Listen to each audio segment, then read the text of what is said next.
Subscribe my channel. Don't forget to press the bell icon and stay connected with us. Let's start the video. Hello students, आज की इस video में हम class 9 के physics motion chapter को, जो आपके बुक में चैप्टर 8 में आपको मिल जाएगा, चैप्टर मोशन, ठीक है। गति, इससे रिलेटेड कुछ पार्ट्स मैंने आपको पहले भी बता रखे हैं, कुछ वीडियो आप पहले ही देख चुके हैं इससे रिलेटेड। अब हम आगे इसमें देखने वाले हैं इक्वेशंस ऑफ मोशन, गति के समीकरण, ठीक है। पहले हम गति के समीकरण को देखेंगे, इनको समझेंगे, और इसके बाद हम ये भी देखेंगे कि इनको कैसे रिप्रेजेंट, ग्राफिकल हम कैसे इनको डिराइव कर सकते हैं, जो कि बहुत ही इंपॉर्टेंट है। आपके एग्जाम में बार बार पूछा जाता है, तीनों में से किसी एक इक्वेशन को जरूर डाला जाता है, तो ये आपके लिए समझना बहुत ही ज्यादा जरूरी है। तो देखिए, सबसे पहले इक्वेशंस ऑफ मोशन, गति के समीकरण।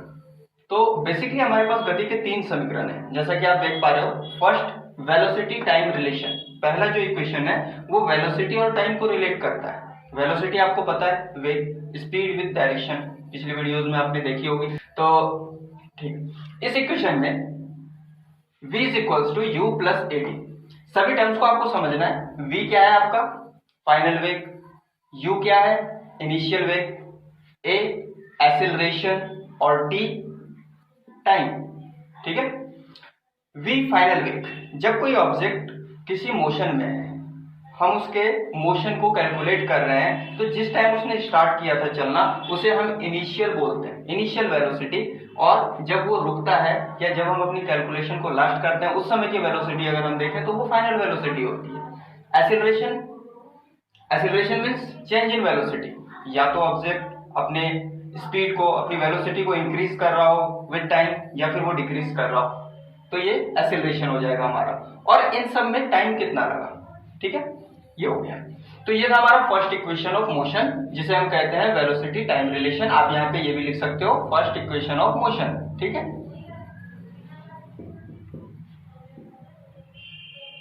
First equation of motion. Second equation की अगर हम बात करें तो सेकंड इक्वेशन रिलेट करता है पोजीशन टाइम रिलेशन, पोजीशन और टाइम को रिलेट करता है, ठीक है। इस इक्वेशन को देखो आप, s is equals to u t plus half a t square. तो यहाँ पे s डिस्टेंस के लिए, u initial velocity, t time, acceleration and time, ये आपका सेकंड इक्वेशन ऑफ मोशन है। इसको आप सेकंड इक्वेशन ऑफ मोशन भी जनरली बोल सकते हो। Third, position velocity relation. इसमें आपको पोजीशन और वेलोसिटी को रिलेट किया जाएगा, जिसमें आप देखोगे v square minus u square is equals to 2as। तो ये 3 इक्वेशंस है, बेसिकली आप इसको लर्न करोगे। बहुत ही इंपॉर्टेंट इक्वेशन है, जो कि आपको मोशन चैप्टर में और भी आगे आपको हेल्प करने वाले हैं न्यूमेरिकल्स में, ठीक है।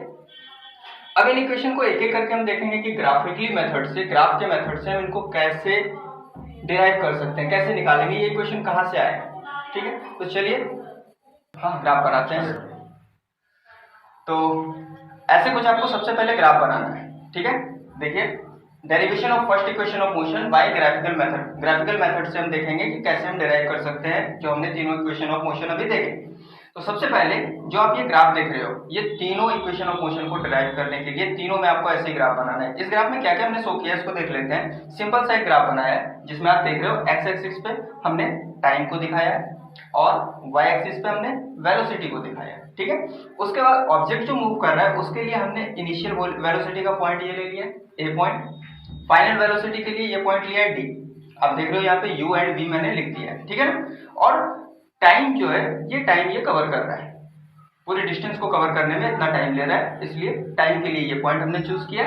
और ऐसे जाकर के पूरा ये हमारा ग्राफ जो है ये बन रहा है। यहाँ पे ग्राफ में आप देखोगे, ये जो लाइन दिख रही है आपको, ठीक है, ये बताती है लाइन हमें u से v, यानी वेलोसिटी में चेंज की रेट बता रही है। तो इस लाइन को हम एक्सेलरेशन की लाइन हम बोल सकते हैं। तो इसमें आप डिराइव करने के लिए कैसे आप स्टार्टिंग करोगे, कैसे आप डिराइव करोगे, ध्यान से देखो आप वीडियो को।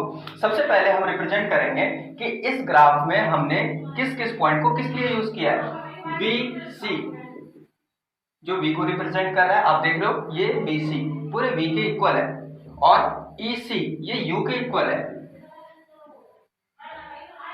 ई सी इज इक्वल्स टू यू, ठीक है। टाइम के लिए क्या लिया है हमने, ओ सी, ओ सी या फिर ए ई, दोनों ही टाइम को रिप्रेजेंट कर रहे हैं। तो कुछ भी आ जाए, इसमें कंफ्यूज नहीं होना है आपको, ठीक है ना।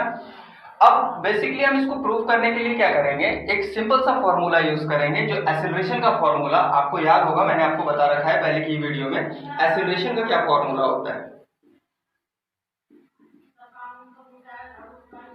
Change in velocity upon time, change in velocity upon time taken, ठीक है, ये एक्सेलरेशन का फॉर्मूला है। चेंज इन वेलोसिटी कितनी हो रही है आपकी, फाइनल वेलोसिटी bc, देखो फाइनल वेलोसिटी bc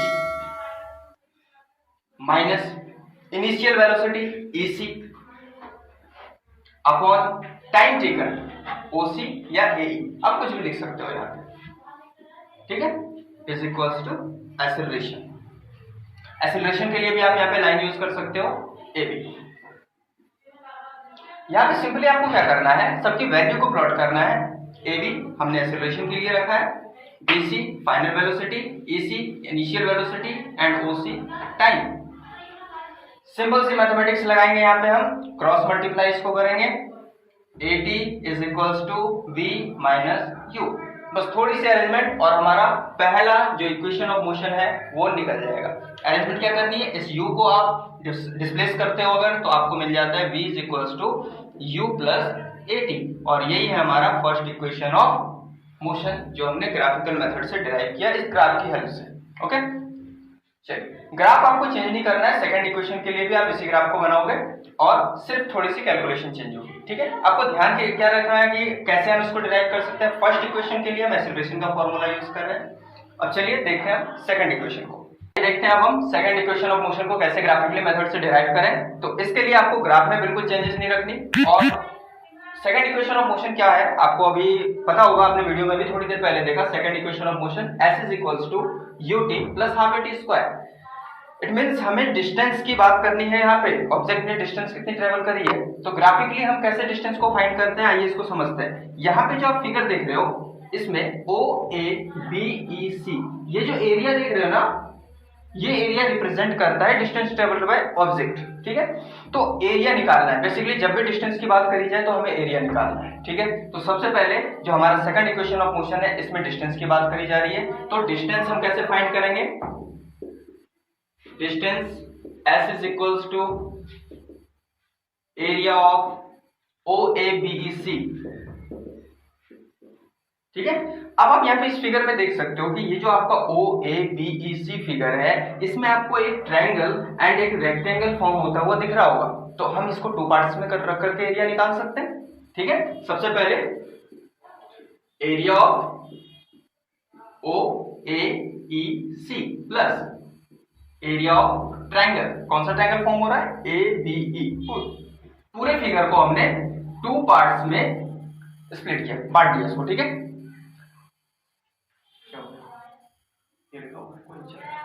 तो पूरे फिगर को हमने कर दिया टू पार्ट्स में। अब now the question is very easy, area of rectangle, what is the formula, area of rectangle is equals to length into breadth, length OC and breadth EC, okay, OC into AC. Now what is the formula to obtain area of rectangle, area of rectangle half into base into height, we can put the base AE and height B, okay, AE into BE। तो ये simply हमने क्या किया, इस पूरे figure को सबसे पहले टू पार्ट्स में बांटा, और टू पार्ट्स के लिए फिर रेक्टेंगल का फॉर्मूला क्या होता है उसके अकॉर्डिंग इसके लेंथ और ब्रेथ को रखा, और यहाँ पे half into base into height को पुट किया। अब यहाँ पे कुछ चीजों को ध्यान रखना है, OC ग्राफ में किस चीज को रिप्रेजेंट कर रहा है, टाइम को, टाइम के एक्सिस पे है ये, ठीक है। तो इसके लिए हम लिखेंगे T इंटू EC, EC ये किसको रिप्रेजेंट कर रहा है, EC, आप यहाँ पे देखो U इनिशियल वेलोसिटी को रिप्रेजेंट कर रहा है, plus half into AE, AE किसको रिप्रेजेंट कर रहा है, तो AE is equals to OC, दोनों इक्वल है, और OC टाइम को रिप्रेजेंट कर रहा है, इट मींस ये भी टाइम को कर रहा है, इनटू BE, BE किसको रिप्रेजेंट कर रहा है, तो देखो B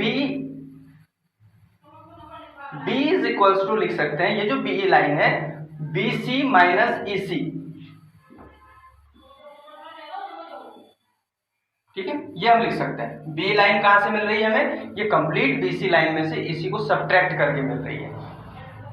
थोड़ी सी चेंजेस करेंगे हम इक्वेशन में अपनी, UT plus half t into BC minus EC. Okay, BC minus EC, तो आप देखो बीसी क्या है, पूरी वी है, और ईसी क्या है, यू है, v minus u, u t plus half t into v minus u is equals to क्या होगा।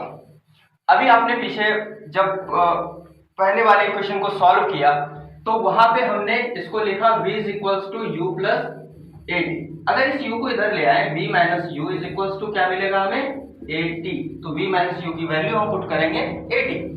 ठीक है, इसकी जगह हम ए टी को पुट करेंगे। आप यहाँ पे नोट भी कर सकते हो, v minus u is equals to a t. ut is equals to half a t into t, t square. ये है आपका second equation of motion. I hope आप इजीली इसको समझ गए होंगे। हमने ग्राफ में कोई चेंज नहीं किया, बस चेंज ये था कि सेकंड इक्वेशन ऑफ मोशन के लिए हमें निकालना था एरिया। एरिया को निकालते हुए हमने इसको प्रूव किया। Okay, now it's turn for the third equation of motion by graphical method. चलिए हम इसको देखते हैं, थर्ड इक्वेशन ऑफ मोशन को हम कैसे डिराइव करें ग्राफिकल मेथड से। चलिए अब हम स्टार्ट करते हैं third equation of motion by graphical method. हम कैसे डिराइव कर सकते हैं ग्राफिकल मेथड से थर्ड इक्वेशन ऑफ मोशन को। ठीक है, जैसा मैंने आपको पहले बताया कि ग्राफ आपको तीनों में किसी में भी चेंज नहीं करना है, ग्राफ आपका बिल्कुल सेम टू सेम रहेगा। ठीक है, तो अब थोड़ी बात करते हैं कि थर्ड इक्वेशन ऑफ मोशन था क्या हमारा। थर्ड इक्वेशन ऑफ मोशन था हमारे पास v square minus u square is equal to 2as। तो आप देख सकते हो इसमें भी डिस्टेंस की बात करी जाएगी। जैसा मैंने अभी आपको बताया, जब भी डिस्टेंस के बारे में बोला जाएगा तो आपको एरिया फाइंड करना है, और एरिया किसका फाइंड करना है, इसी का, ओ ए बी ई सी। तो एरिया तो हम अभी पहले ही फाइंड कर चुके हैं, है ना, एरिया हम अभी पहले ही फाइंड कर चुके हैं, बट उससे हमने सेकंड इक्वेशन ऑफ मोशन को प्रूव किया, डिराइव किया, और यहां से हमें थर्ड को करना है। तो थोड़ी सी चेंज लाएंगे बस अपने सॉल्यूशन में, और इजीली हम इसके सॉल्यूशन को ऑब्टेन कर सकते हैं। आप देखो यहां पे भी हम डिस्टेंस की बात करते हैं, तो डिस्टेंस जब भी हम कर रहे हैं तो हमें एरिया पे आना ही होगा। Area of O A B E C. ठीक है, अब यहां पे एक काम करेंगे ना, पिछली बार जो हमने क्वेश्चन किया था, इस एरिया को ट्रायंगल एंड रेक्टेंगल में पार्टली निकाला था, इसको दो पार्ट्स में डिवाइड करके, दो पार्ट्स में डिवाइड किया था, बट यहाँ पे हम नहीं करेंगे। अब इस फिगर को ध्यान से देखो, ओ ए बी ई सी, ये थोड़ा सा ऐसा फिगर बन रहा है ट्रेपजियम टाइप का, थोड़ा सा नहीं, बन ही रहा है ट्रेपजियम टाइप का, ट्रेपजियम टाइप का फॉर्मूला। तो ट्रेपजियम का फॉर्मूला लगाएंगे हम इसमें, ठीक है ना। ट्रेपजियम जो हिंदी मीडियम वाले हैं वो समझेंगे समलम, ठीक है। तो आपको याद होगा समलम का क्या फॉर्मूला होता है, 1/2 into sum of parallel side, जिसको हम लिखते हैं P1 plus P2, parallel side का सम करते हैं, इनटू हाइट, ये फॉर्मूला होता है, इसको आप ध्यान में रखना। इसी फॉर्मूले का यूज करके हम थर्ड इक्वेशन ऑफ मोशन को डिराइव करने वाले हैं। Sum of parallel side, sum of parallel, तो आप पैरेलल साइड को देखोगे, ये और ये साइड पैरेलल हैं, means OA plus BC, into में आपको हाइट रखना है। हाइट का मतलब क्या होता है, इसके बीच की मिनिमम डिस्टेंस। आप AE पुट कर सकते हो या फिर OC पुट कर सकते हो, दोनों ही एज अ हाइट हम इसको यूज कर सकते हैं। ठीक है, समझ में आ गया होगा सभी को, फॉर्मूले के अकॉर्डिंग हमने इसको पुट किया है। ओके, अब इसमें कुछ चेंजेस लाते हैं, चेंजेस नहीं, बस वैल्यू को पुट करते हैं हम इसकी। OA क्या रिप्रेजेंट कर रहा है ग्राफ में, OA इनिशियल वेलोसिटी, E को रिप्रेजेंट कर रहा है, सॉरी U को रिप्रेजेंट कर रहा है, प्लस BC ये पूरा आप देखोगे V को रिप्रेजेंट कर रहा है, इनटू OC, OC किसको रिप्रेजेंट कर रहा है, T, टाइम को रिप्रेजेंट कर रहा है। ठीक है, अब इनकी हेल्प से हम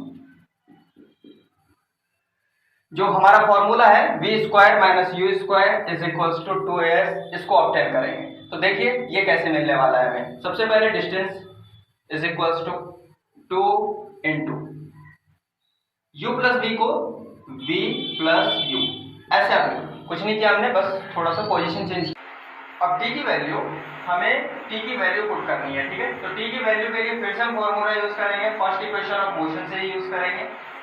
देखो इसको साइड में मैं करके दिखा रहा हूँ, आपका फर्स्ट इक्वेशन ऑफ मोशन क्या था, v is equals to u plus 80। सबसे पहले आप v को इधर लाओ, v minus u is equals to 80, फिर a को लाओगे तो v minus u upon a is equals to t। यही वैल्यू हम t की वैल्यू यूज करने वाले हैं यहाँ पे, ठीक है। तो t की वैल्यू के लिए आपको यहाँ पे लिख लेना है v minus u upon a, ठीक है। और ये फॉर्मूला आप साइड में लिख के दिखा देना, क्योंकि जब भी हम किसी वैल्यू को चेंज करते हैं तो उसको लिख लेना साइड में ज्यादा सही रहता है, आपको भी बाद में कभी देखोगे तो याद रहेगा। चलिए अब इसको सॉल्व करते हैं। सबसे पहले चलिए यहाँ पे 2 लिख दीजिए, 1/2 आएगा यहाँ पे, ठीक है। और चलिए इसको सॉल्व करते हैं। 1/2 को सबसे पहले इधर लाएंगे तो 2s, फिर v plus you, v minus you, v square u square. Simple सा फॉर्मूला मैंने यूज किया है, a plus b a minus b, क्योंकि a square minus b square होता है, अपॉन में a। इस अपॉन वाले a को भी आप इधर ला सकते हो, 2as is equals to v square minus u square. ये है आपका थर्ड इक्वेशन ऑफ मोशन, जिसको हमने ग्राफिकली डिराइव करना सीखा। तो ये है आपका तीनों इक्वेशन जिसको हमने डिराइव करना ग्राफिकली मेथड से सीखा। इन तीनों में से कोई एक ना एक आपको एग्जाम में पूछा ही जाएगा, तो आप बिल्कुल अच्छे से समझो। और इससे रिलेटेड अगर कोई भी डाउट हो आपके माइंड में तो आप कमेंट बॉक्स में कमेंट करके हमें बता सकते हो। चलिए, तो तीनों मोशन को, तीनों इक्वेशन ऑफ मोशन को हमने ग्राफिकली मेथड से डिराइव करना सीख लिया। इसके बाद आपके चैप्टर 1 में जो मोशन चैप्टर है गति, इसमें बिल्कुल छोटा सा एक पॉइंट रह जा रहा है, तो हमने सोचा कि इसी वीडियो में इसको कवर कर लिया जाए। इसके लिए अलग से वीडियो बनाना कोई कंपलसरी नहीं था, तो इस छोटे से पॉइंट को आप इसी में समझ सकते हैं, यूनिफॉर्म सर्कुलर मोशन, ठीक है। अभी तक जो हमने मोशन की बात की वो हमारा किस टाइप का मोशन था? अभी तक जो पूरे चैप्टर में पढ़ते आए हैं हमेशा हमने फॉलो किया एक स्ट्रेट पैथ को, सीधा रास्ता, ठीक है, एक सीधे रास्ते को फॉलो किया। बट यहाँ पे आपने देख लिया होगा, जैसे कि आपको हेडिंग दिख रही है uniform circular motion. Circular means आपका पैथ जो है अब चेंज होने वाला है, और वो किस शेप में रहेगा? सर्कुलर शेप में रहेगा। इसके बारे में थोड़ी बातें जान लेते हैं। सबसे पहले सर्कुलर मोशन आपको डिफाइन दिख रही होगी, आप डिफाइन को नोट कर लो। सर्कुलर मोशन में ऑब्जेक्ट जो है एक सर्कुलर पैथ में मूव करता है, ठीक है। अब अगर हम बात करें यूनिफॉर्म सर्कुलर, यूनिफॉर्म वर्ड की बात जो है हम बार बार चैप्टर में करते आ रहे हैं। यूनिफॉर्म का मतलब मोशन की कंडीशन जो है वो चेंज ना हो। तो यहाँ पे क्या चेंज नहीं होती है? तो इसमें आपको ध्यान रखना है, स्पीड चेंज नहीं होती बट वेलोसिटी चेंज होती है। कैसे होती है इसको हम समझते हैं। स्पीड, जिस ऑब्जेक्ट जिस स्पीड से मूव कर रहा है वो कंटिन्यूसली मूव कर रहा है, बट वेलोसिटी की जब हम बात करते हैं तो स्पीड विद डायरेक्शन भी आता है ना उसमें। अब देखो सर्कुलर पैथ में आप जब मूव कर रहे हो, या आपने भी फील किया होगा कि अगर आप सर्कुलर पैथ में कहीं पे मूवमेंट कर रहे हो, दौड़ रहे हो, तो इस कंडीशन में आपको हर एक पॉइंट में अपने डायरेक्शन को चेंज करना होता है। अगर आप चेंज नहीं करोगे तो क्या होगा? जैसे मूव करते करते आपने डायरेक्शन को चेंज नहीं किया तो आप सीधे निकल जाओगे, है ना। किसी भी पॉइंट पे आपको हमेशा डायरेक्शन को चेंज करना होगा। इसीलिए यूनिफॉर्म सर्कुलर मोशन में वेलोसिटी जो है वो हमेशा चेंज होते रहती है। इस चीज का आपको ध्यान रखना है। यूनिफॉर्म सर्कुलर मोशन की डिफाइन को भी आप नोट कर लो, आपको डिफाइन दिख रही होगी, इसको भी आप नोट कर लो, ठीक है। अब यहाँ पे बात करते हैं, एक वर्ड आता है टाइम पीरियड। टाइम पीरियड को कैसे फाइंड किया जाए? यहाँ पे इसके फॉर्मूला को नोट करना आप, टाइम पीरियड, ठीक है, टी।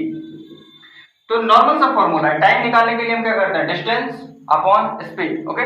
तो डिस्टेंस यहाँ पे क्या है? सर्कुलर ट्रैक है ना। सर्कुलर ट्रैक मींस ये सर्कल का सर्कमफेरेंस है। सर्कमफेरेंस कैसे फाइंड करते हो आप?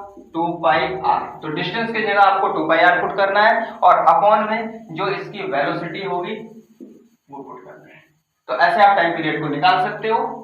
आई होप ये पूरा ही चैप्टर आपको अच्छे से समझ में आया होगा। इस चैप्टर में जितने भी वीडियो के पार्ट्स थे सबकी लिंक आपको हमारे डिस्क्रिप्शन पे मिल जाएगा। और इस वीडियो से रिलेटेड अगर आपको कोई भी डाउट हो तो आप कमेंट बॉक्स में हमें जरूर कमेंट करके बताएं वीडियो कैसी लगी। वीडियो अगर अच्छी लगी तो लाइक करें, नहीं तो आप डिसलाइक भी कर सकते हैं। और चैनल को सब्सक्राइब करें और ज्यादा से ज्यादा अपने दोस्तों को शेयर करें। Thank you.